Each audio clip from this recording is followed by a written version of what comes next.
por la presentación y buenas noches con todos los asistentes. Sin más que decir, voy a dar inicio a esta ponencia que lleva por título Calibración experimental y simulación numérica de daño de un disipador de energía tipo shear link o link de corte. Bien, entonces, en resumen, este trabajo consiste en implementar un modelo de material avanzado de elastoplasticidad y calibrarlo mediante ensayos experimentales, y luego derivar algunos parámetros importantes para su uso de una forma más convencional en softwares tipo SAP 2000 o TAPS. Y por ello el contenido está dividido en estas 6 partes. En las primeras 2 voy a motivar y justificar el porqué de este trabajo, y luego comenzaré a detallar el modelo de material que se usó y los disipadores de energía y su modelamiento numérico. Luego presento un ejemplo numérico y las conclusiones. Entonces, bueno, en la imagen de la izquierda vemos claramente qué es lo que no queremos como ingenieros, como diseñadores. Queremos evitar claramente el colapso de edificaciones, y en esa figura yo les presento el colapso parcial de un edificio que fue sometido a un sismo, a uno de los sismos más grandes registrados en los últimos tiempos, el sismo del Maule, en Chile. Entonces, claramente, para evitar esto existen muchas técnicas que podrían ayudar, por ejemplo, aquellos conocidos como los sistemas de disipación de energía, y en particular los disipadores de energía tipo SLB, que son disipadores por fluencia de metales. Entonces, aquí en la derecha les muestro una aplicación de estos dispositivos en una torre, en un edificio mexicano. Y la idea es sencilla. Estos disipadores, estos elementos, tienen que evitar que una parte de la energía sísmica de entrada entre al edificio, ¿no?, mediante la disipación de esa energía por la fluencia de estos metales. Y para ello es claro que tenemos que conocer cómo se comportan estos dispositivos en términos de sus relaciones fuerza-deformación. Entonces, ese es el principal motivo de este trabajo. Entonces, los objetivos son extender trabajos anteriores sobre esos dispositivos, implementando un modelo de material avanzado de la elastoplasticidad cíclica y daño. Aquí el daño es algo nuevo. Y en particular vamos a modelar numéricamente esos dispositivos usando elementos finitos no lineales, implementar y calibrar este modelo de material basado en ensayos experimentales. Y finalmente derivar parámetros del modelo histerético de Vogt-Wen. Bien, entonces voy a comenzar describiendo este modelo de material de una forma bastante sencilla. Hay muchas ecuaciones, pero les prometo que son las únicas ecuaciones de esta presentación. Entonces, este es un modelo de elastoplasticidad cíclica de metales y daño dúctil. Esta es una característica bastante importante. Puede representar endurecimiento isotrópico mediante estos coeficientes o parámetros del modelo, a los que no voy a entrar en detalle, pero este primero, por ejemplo, es el esfuerzo de fluencia del metal. Puede representar también endurecimiento cinemático mediante el modelo de Chavoche-Margis, y sobre todo, y lo más importante, el daño dúctil isotrópico.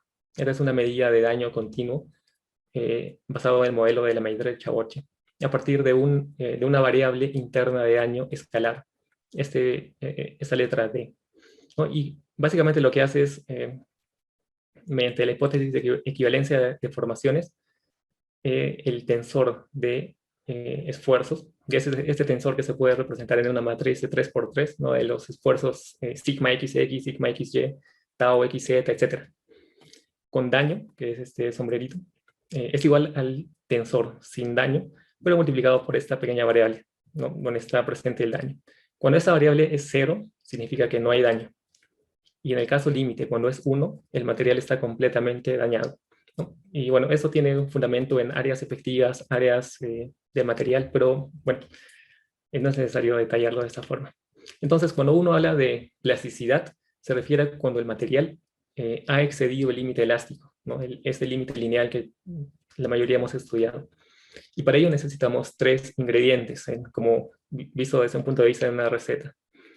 Y estos 3 están derivados a partir de un concepto bastante abstracto llamado energía libre, ¿no?, que tampoco voy a detallar, pero está dividido en una parte elástica y una parte plástica. En la parte elástica es donde se incluye esta variable de daño, y la parte plástica está relacionada con el endurecimiento isotrópico. Aquí hay una relación exponencial. El endurecimiento cinemático, esta parte, Y bueno, entonces este primer ingrediente es la superficie de fluencia. Para el caso de metales, cuando hablamos de plasticidad de von Mises, esa superficie se ve como un cilindro, ¿no? Entonces, esto quiere decir que todos los puntos en este espacio de esfuerzos principales, sigma 1, 2 y 3, todos los puntos que se encuentran al interior de esta superficie están en un comportamiento elástico, lineal.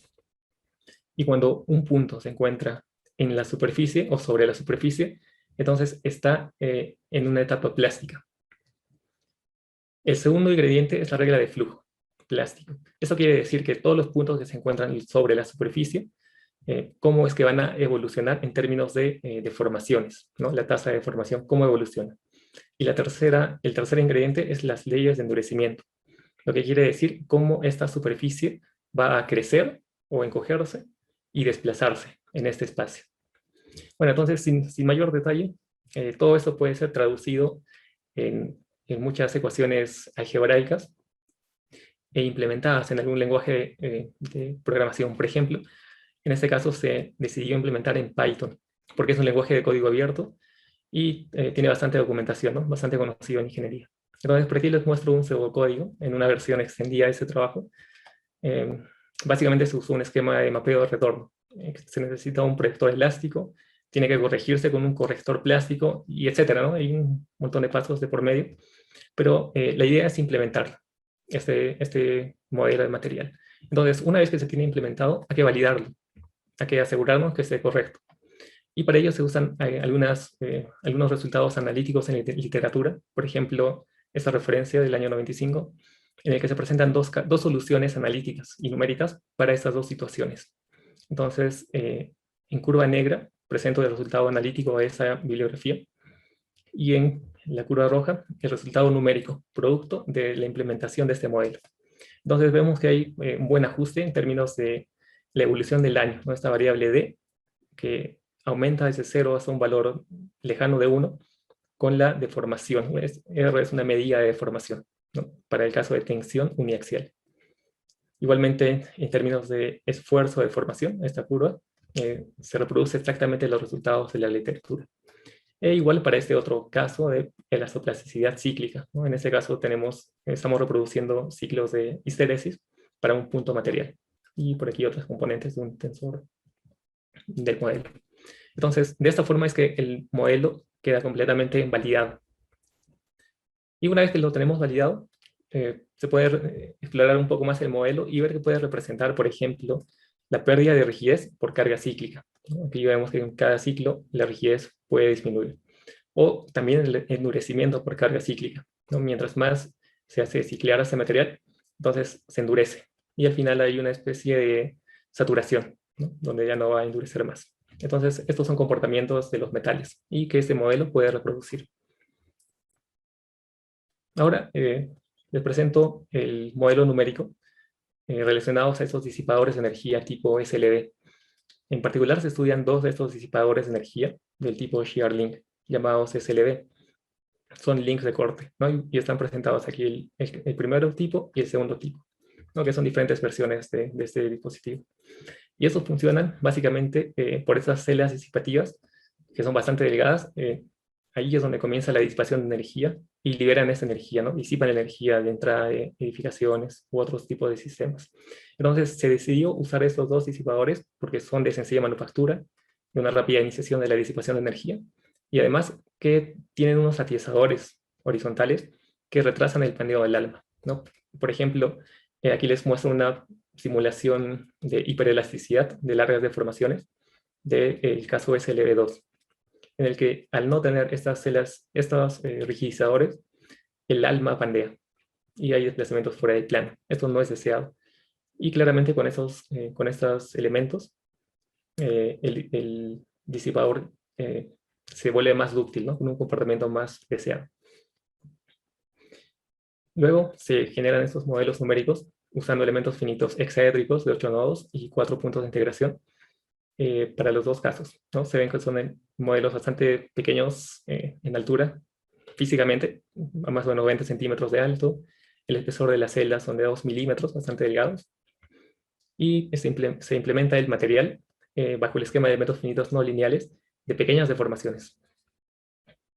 Entonces, una vez que ya tenemos estos modelos numéricos, se puede evaluar la influencia de los parámetros de este modelo de material, que si recuerdan en los parámetros anteriores que estaban marcados en color rojo, son 8 parámetros relacionados al daño, al endurecimiento isotrópico y cinemático, ¿no? Aquí para tener un feeling de cómo es que esos parámetros afectan al modelo. Y bueno, se usa el mismo protocolo de cargas cíclicas que las referencias de los resultados experimentales. La amplitud de desplazamiento aumenta 1 milímetro en cada ciclo de carga. Entonces se procede a la calibración del modelo y del material en sí. Primero, ante cargas monotónicas. Y como son cargas monotónicas donde no hay reversión de cargas, entonces se consideran los parámetros del endurecimiento cinemático, se desprecian, ¿no? Se consideran como cero, es el K1 y K2. Bueno, y el resto de los parámetros sí se calibra. Para el caso del disipador SLB1, que es este, y el SLB2, que es este. Entonces, es interesante ver que estos modelos altamente fenomenológicos de la estoplasticidad, si están bien calibrados, pueden representar de una muy buena forma el comportamiento experimental. E incluso predecir el inicio del daño, cuando las resistencias comienzan a decrecer. Para el caso del SLB2 y del SLB1, igualmente, ¿no? Si bien el modelo experimental en curva negra inició antes la fluencia, eso puede ser porque en el caso experimental pudo haber existido tensiones residuales en el metal, ¿no? Pero igual se tiene un muy buen ajuste. Y además, este modelo, al tener esta variable de daño, se puede comparar el daño experimental, el que se observa aquí en las fotografías, y el daño numérico, ¿no? Al final, estos ciclos de carga.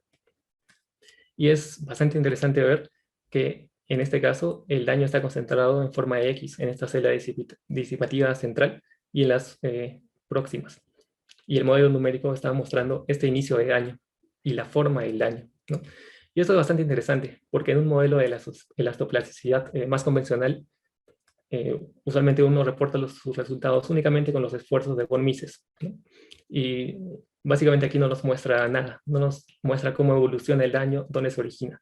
Simplemente nos dice que hay una concentración de esfuerzos, pero nada más.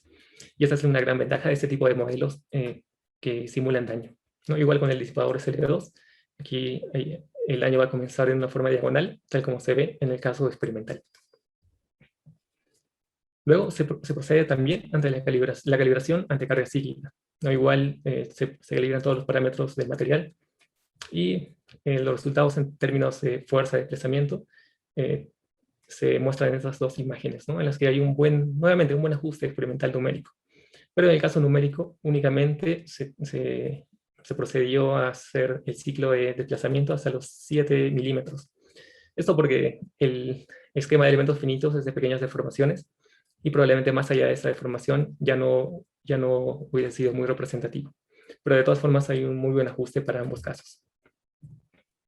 Entonces, una vez que tenemos ya calibrados estos modelos bastante complejos, se procede con un ejemplo numérico. Este ejemplo consiste en analizar un edificio de 22 niveles que está ubicado en Guadalajara, México, y en particular fue reforzado con esos dispositivos de disipación de energía porque tiene una irregularidad en planta, ¿no? Una irregularidad torsional. En uno de los pórticos se tiene un disipador con las características del SLB2 que estudiamos en las partes anteriores, y este edificio sometido a una demanda de aceleraciones correspondiente al sismo de Victoria del año 1980, de 25 segundos de duración. Y bueno, compatible con este sismo se procede a obtener una historia de desplazamientos, ¿no? Para que este disipador sea al cual va a ser sometido. Entonces, este modelo complejo del disipador SLD2 se somete a esta historia de desplazamientos y se observa los resultados de esta simulación, ¿no? Aquí estamos viendo la curva histerética, fuerza, desplazamiento. Y es interesante ver que esta curva es bastante estable, ¿no? Para los casi 4 milímetros de amplitud de deformación a los que llega. Y además, al medio milímetro de deformación, este dispositivo ya está disipando energía, ¿no? Es bastante eficiente en esos términos. Por ello es que se decidió también estudiar ese dispositivo. Ahora, algo bastante importante es que a partir de esa curva numérica, producto de un modelo bastante complejo, puede derivarse los parámetros para un modelo histerético de Vogel, ¿no? A partir de este modelo complejo. Este modelo histerético de Boswell está incluido en la librería de elementos de software SAUS 1000 o ETAP, y es comúnmente usado en el análisis dinámico de estructuras. Entonces aquí se ve la comparación, después de un proceso de optimización de parámetros, como en curva azul se puede representar de una forma razonable, la curva numérica, ¿no? Y este modelo solo tiene 4 parámetros. Entonces es bastante sencillo hacer esto. Y esto es interesante también porque se puede deducir a partir de un modelo bastante complejo cómo es que ese modelo puede ser usado en una estructura de edificación para un análisis convencional. Ingeniero, disculpe que le corte. Me comentan que le esperan en otra sala. Le queda un minuto a usted, por favor, acá. Gracias, sí, termino con esto. Bueno, finalmente las conclusiones es que este material implementado y calibrado bajo este esquema de elementos finitos no lineales modela de buena forma los resultados experimentales, ¿no? Además, este modelo calibrado predice el inicio, la localización del daño en estos dispositivos, lo que un modelo convencional no puede hacer. Además, el efecto 3D no fue relevante, bueno, no mostré resultados, pero no es relevante en este caso particular. Y finalmente, el modelo histerético de Boswell, calibrado a partir de modelos más complejos, como el SLB2 que mostré, es robusto para ser usado en el análisis dinámico de estructuras de edificación, ¿no? De una forma convencional. Muchas gracias. Muchas gracias, ingeniero, por su participación. Estuvo bastante interesante este tema de lo que es los disipadores. Así que muchas gracias por estar aquí. Me comentan que le esperan en otra sala, ingeniero. Muchas gracias. Gracias.